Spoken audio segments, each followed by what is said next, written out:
Como viver plenamente? Bom, esse é o assunto que eu quero falar com você hoje. E a primeira e mais honesta pergunta que você poderia me fazer é: Rodrigo, antes de começar, você consegue viver plenamente? Ora, a intuição inicial demanda que eu responda com um sonoro sim. Caso contrário, por que você ia perder tempo em assistir um vídeo de alguém que vai falar sobre como viver plenamente e admite que ele mesmo não alcançou isto? Por outro lado, mesmo que eu responda confiantemente sim, eu vivo plenamente, isto não vai me livrar da mira da desconfiança. Vida plena, felicidade total, paraíso na terra parecem coisas utópicas demais para pessoas que pensam, que filosofam em demasia. Já dizia o sábio Salomão: o muito saber é o enfado da carne. Eclesiastes 12, verso 12. E ele complementa: quanto maior o estudo, maior o sofrimento. E quanto maior o entendimento, maior o desgosto. Eclesiastes 1, 18. Muito irônico. Pode até ser que aquelas pessoas mais simples, que não disponham de tantas questões filosóficas ou existenciais, alcancem algum tipo de felicidade, seja por inocência ou até ignorância. Uma felicidade semelhante àquela que nós tínhamos na infância, quando alienados dos problemas do mundo adulto, não havia outra coisa mais importante do que assistir um desenho animado, brincar ou saborear um lindo picolé depois da aula. Aliás, um sorvete que parecia até uma ambrosia dos deuses gregos. O problema é que nós crescemos e os brinquedos de repente ficaram mais caros, os machucados mais profundos e difíceis de sarar. Só aí nos demos conta de que, mesmo na infância, nós já éramos, sim, alvos de muita bala perdida emocional, balas perdidas que vinham da briga dos mais velhos. Nós só não tínhamos consciência dessas feridas. E agora que o adulto se descobre filho emocional da criança de ontem, o término da anestesia juvenil nos põe em contato com a dor. E, parafraseando o poeta T.S. Eliot, nós não temos dom de suportar por muito tempo a realidade. Talvez seja por isso que vendedores de ilusão fazem tanto sucesso, mesmo entre os mais ressabiados, oferecendo rotas de fuga da realidade, seja através de substâncias químicas, tóxicos, por exemplo, ou entretenimento barato que causa alienação. Afinal de contas, a realidade dói e precisamos buscar novas formas de anestesia. Daí o consumo desenfreado de drogas, pornografia e, como eu disse, entretenimentos baratos. Deixe eu abrir um parênteses para apresentar alguns dados muito sérios para você. Segundo a ONU, cerca de 800 milhões de pessoas não têm comida suficiente e a cada 4 segundos, isto mesmo, 4 segundos, uma pessoa morre de fome no mundo. Para acabar com a falta de comida e tirar essas pessoas da miséria, seriam necessários 267 bilhões de dólares por ano até 2030. O contraste trágico, apenas para dar um exemplo, é o que acontece só com a indústria pornográfica, que sozinha movimenta 400 bilhões de dólares por ano. 133 bilhões de dólares a mais do que nós precisaríamos para erradicar a fome e a miséria do planeta. E com um agravante: é esta mesma indústria pornográfica que alimenta o famigerado tráfico sexual humano. Discursos antimoralistas tentam abafar esses dados como se não fossem motivo de preocupação a não ser para os religiosos conservadores. Mas é triste e contraditório como a mesma sociedade que fala tanto em direitos humanos, por exemplo, tolera à luz do dia uma forma atualizada de escravidão tão hedionda como aquela do passado. Como bem colocou o escritor Breno Tardelli, a mais triste miséria do mundo é aquela que existe para me dar prazer. Percebeu? É por isso que muitos estão desanimados com a humanidade. Quanto mais conhecem as pessoas, frase tão repetida, mais admiram os animais. Como Diógenes, nós saímos pelas ruas e praças durante o dia com uma lamparina acesa, procurando pelo menos uma pessoa que vale a pena seguir e não encontramos. Mas é aí que temos o desalento visto, por exemplo, do apóstolo Paulo, quando ele escreveu: não há nenhum justo sequer, não há quem entenda, não há quem busque a Deus. Todos se desviaram e juntamente se tornaram inúteis. Não há quem faça o bem, não há nenhum sequer. Romanos 3, 10 a 12. Paulo escreveu isso há 2000 anos, mas como parece atual o seu discurso? É nesse contexto de descobertas, redescobertas, decepções e até fracassos que nasce a desconfiança e essa sensação coletiva de que a vida plena não passa de uma utopia. Nos sentimos como aquele personagem Gatsby, criado por Fitzgerald Scott, que acreditava numa luz verde. Nós ficamos como aquele personagem, aguardando o futuro orgástico que ano após ano recua diante de nós. Isso nos escapou, mas isso não importa. Amanhã correremos mais rápido, esticaremos o braço ainda mais. E então, uma bela manhã, seguimos em frente, barcos contra a corrente, recuando incessantemente para o passado. Mas a pergunta continua. Rodrigo, não me enrole. Você alcançou ou não essa vida plena? Você alcançou ou estou diante de um charlatão filosófico que age como alguém que tem o rosto cheio de espinhas e mesmo assim posta aquelas imagens com Photoshop fazendo propagandas de um creme inócuo de substância irrelevante para limpar a pele? Calma, vamos devagar que até o final desse diálogo eu prometo que você terá essa pergunta respondida. E não adianta você querer pular para o final. Não adianta dar spoiler. Não se entende o filme perdendo o enredo. Quase todas as pessoas portadoras de uma boa formação teológica já foram inquiridas a respeito de dúvidas da fé. Você realmente acredita nisso que você está pregando? Não é incomum encontrar pessoas chocadas com a revelação de que líderes religiosos e pessoas de expressão na religião também lidam com o fantasma da desconfiança. Leia, por exemplo, a autobiografia de Madre Teresa de Calcutá. Você vai se surpreender com a forma como ela apresenta as dores de momentos em que ela simplesmente não conseguia acreditar no amor de Deus. Na academia, alunos de doutorado em teologia e religião costumam até recitar uma famosa terceira lei da teologia, que diz: para cada teólogo existe outro teólogo oposto e em pé de igualdade. É uma anedota de faculdade. Agora, não se surpreenda com isso. Dependendo da situação, você descobrirá, talvez para sua consternação, que as dúvidas não abandonarão por completo aquele que se entrega a Deus e resolve trilhar o caminho da fé. Por outro lado, você vai descobrir o que é fé quando isto for a única coisa que lhe tiver restado. A Bíblia está repleta de exemplos de pessoas, servos e servas verdadeiros de Deus, que tiveram experiências de profundo questionamento diante das provações da vida.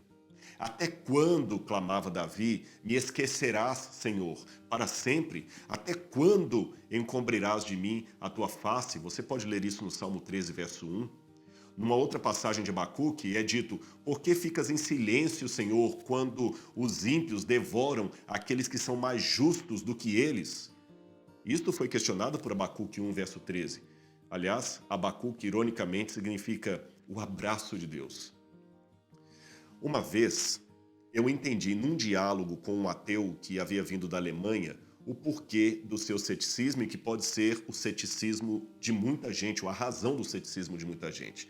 Aquele alemão tinha tantas traumas de infância do seu país que era mais fácil imaginar que não havia ninguém lá em cima do que pensar que havia alguém divino, porém que o havia abandonado. É menos ruim ser órfão de uma mãe que morreu na hora do parto do que ser órfão de uma mãe que abandonou você numa lixeira. A sensação de abandono pode gerar desconfiança e ódio de Deus. Então, entre o ódio e o descaso, o segundo parece mais vantajoso, pelo menos em termos emocionais. Por isso que muitas pessoas simplesmente não ligam para a ideia de Deus. Há também, é claro, aqueles que rejeitam a Deus pelo medo de serem confrontados com verdades que eles não querem admitir.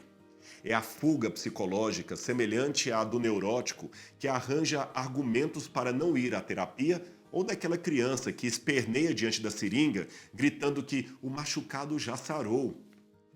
Eu sei que é um estranho sentimento, mas às vezes é assim. Nós queremos a cura, mas corremos dela porque temos medo. Jesus certa vez encontrou-se com um intelectual chamado Nicodemos.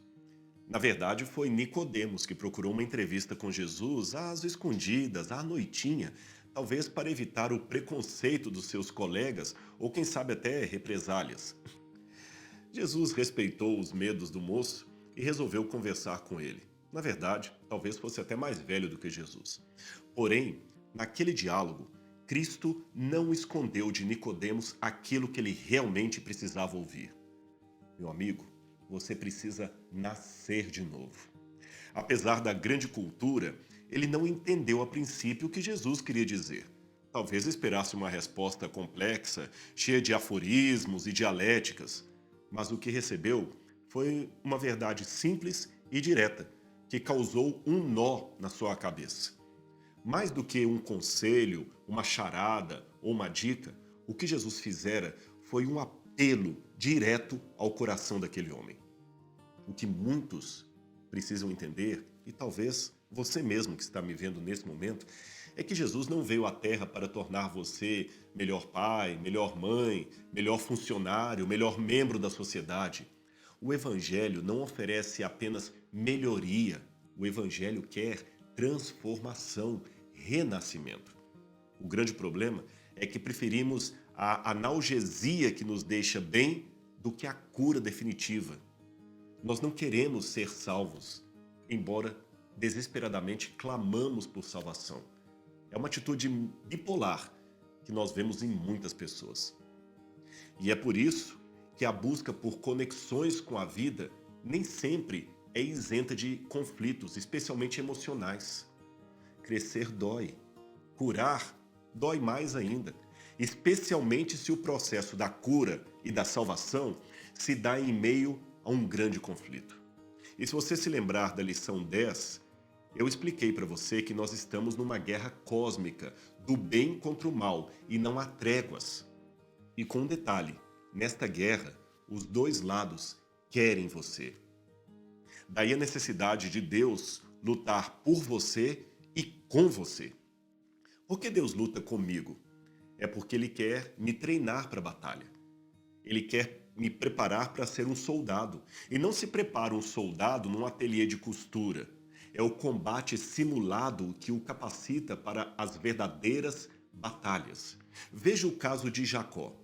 Nascido com um nome que por extensão veio a significar enganador em hebraico, ele vivia sempre à margem escura de ser alguém que não era digno de confiança.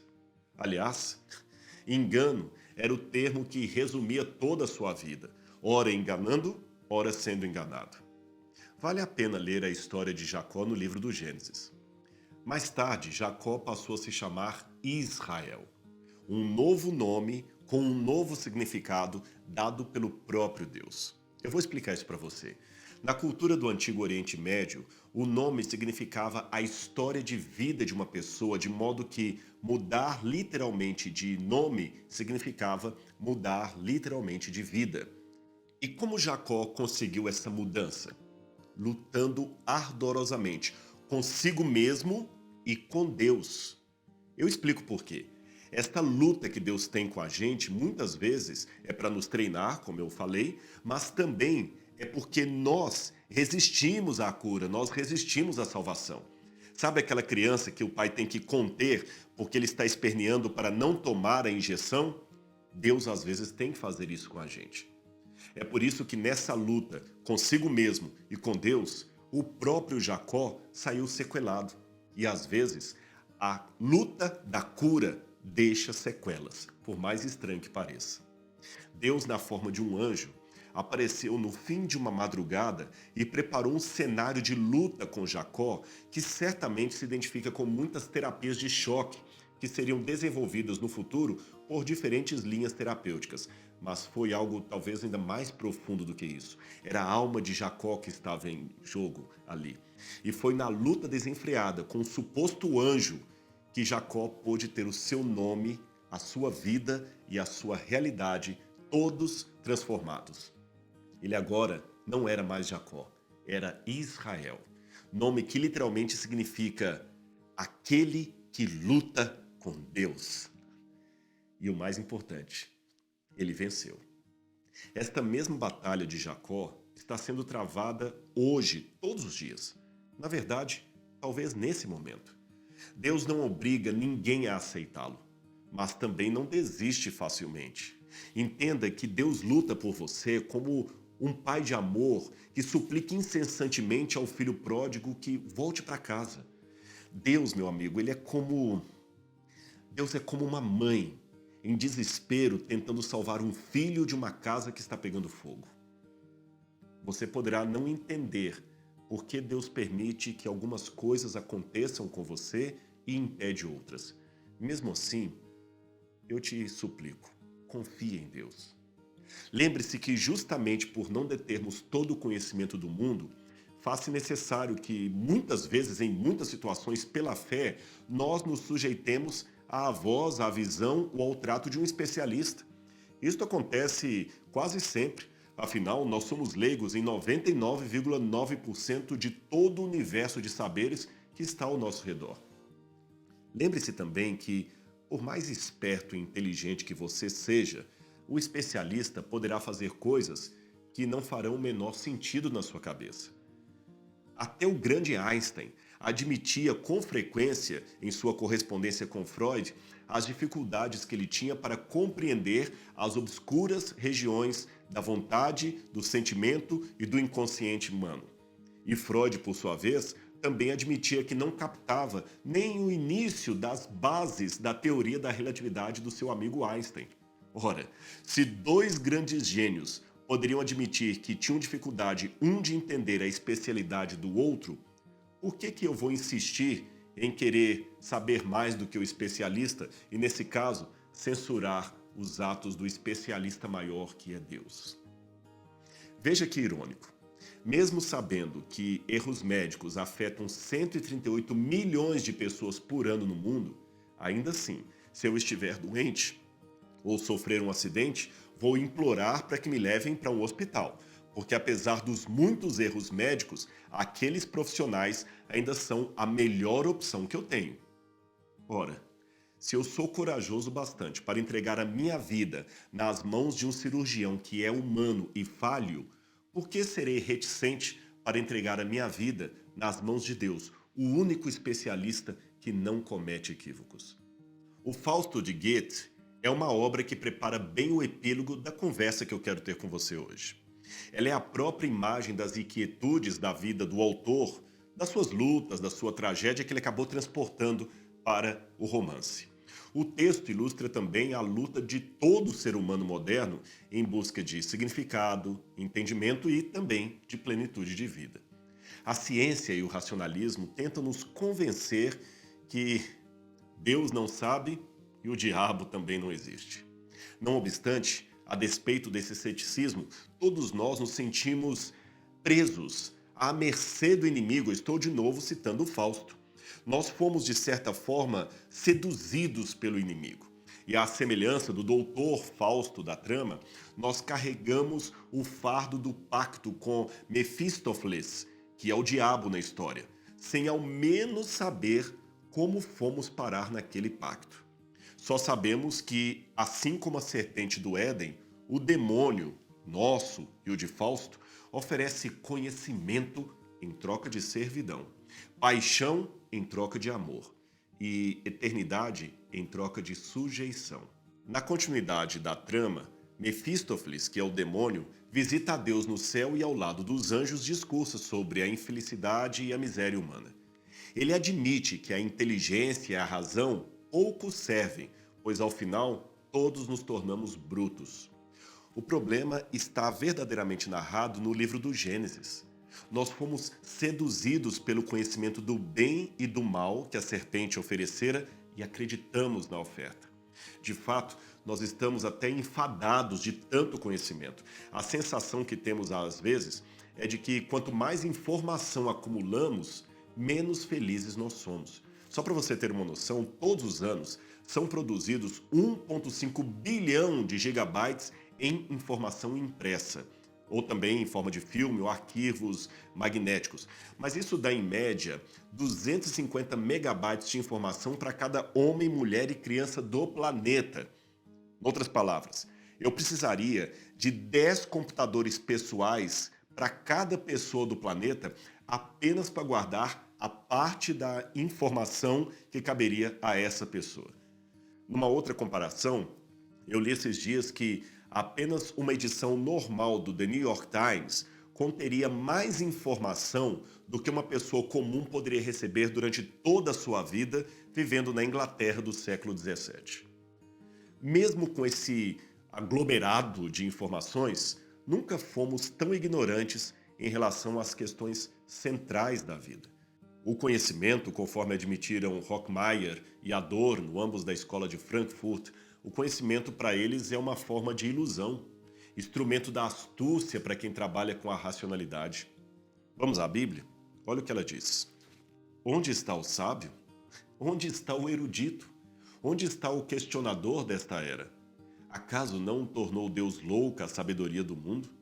Visto que na sabedoria de Deus o mundo não o conheceu por meio da sabedoria humana, agradou a Deus salvar aqueles que creem por meio da loucura da pregação. 1 Coríntios 1, 20 e 21.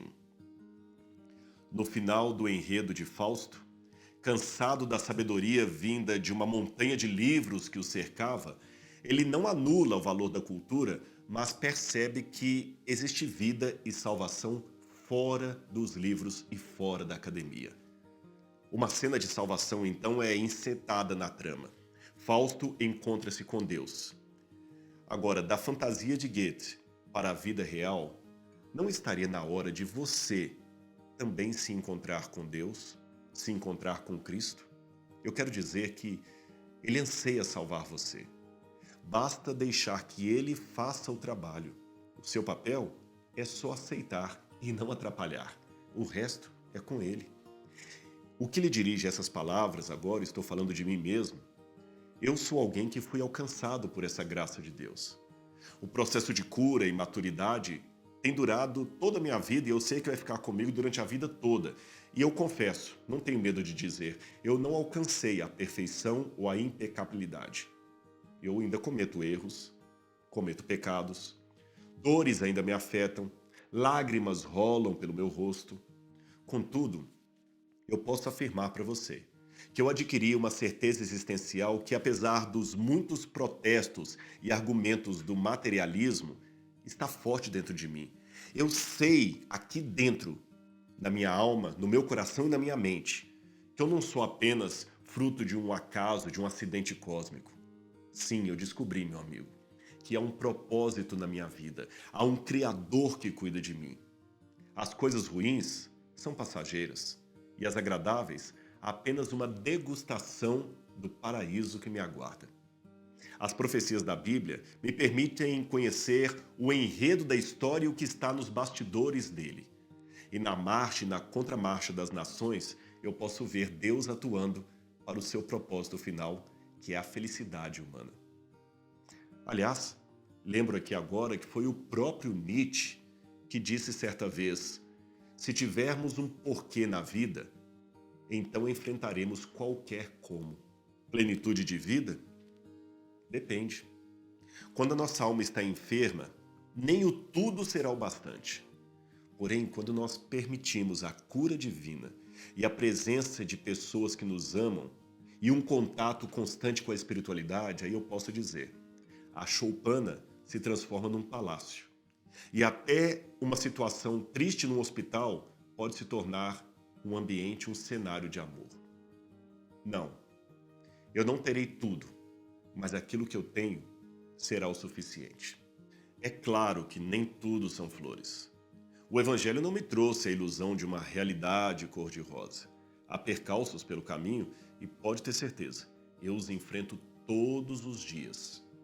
Não alcancei toda a plenitude, mas alcancei paz com Deus. E estou feliz. Sim, eu estou feliz. Vivo a minha vida sabendo que, de fato, eu tenho relação com o sagrado. Não sou apenas uma existência.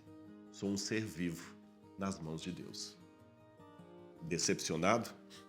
Pode ser. Talvez você esteja se sentindo como Dorothy, ao descobrir no final que o mágico de Oz era apenas um ser humano como ela, perdido ali na Terra, naquela terra estranha. Talvez aí, nessa descoberta de Dorothy, estaria a graça e a beleza do enredo. É provável que as indústrias de cosméticos precisem de um rosto perfeito para anunciar os seus produtos. Mas a janela da vida requer um rosto mais familiar, um rosto real, um rosto de verdade. Nós queremos alguém que entenda o que é sentir dor, sentir frio, decepção. Há pessoas que são feitas de plástico. Você rasga a veia delas e não sai sangue, sai água. Para falar ao coração, nós precisamos de gente como a gente. Pessoas que desçam da torre de marfim e admitam o medo do escuro, o medo da tragédia e mesmo admitindo medo, peguem em nossa mão para que não nos sintamos sozinhos. Pessoas que possam ser o rosto de Deus para a humanidade. Aliás, não foi exatamente isso que o glorioso Deus fez ao trocar a sua glória para viver confinado num corpo humano? Porém, eu aprendi que a vida costuma me dar muito do mesmo. Se eu me permito ser luz, que trevas poderão existir em meu redor? Não se trata de soberba confessional, mas de sensação de segurança. Uma segurança que eu admito me vem de uma verdadeira relação com o sagrado. Deus deixa de ser um tema que eu estudo para ser uma pessoa com a qual eu me relaciono. Ele se torna tão real que quase dá para tocá-lo. Meu amigo, minha amiga, você que está me assistindo. Certezas do coração são sentimentos que agem como o sabor de um sorvete gostoso.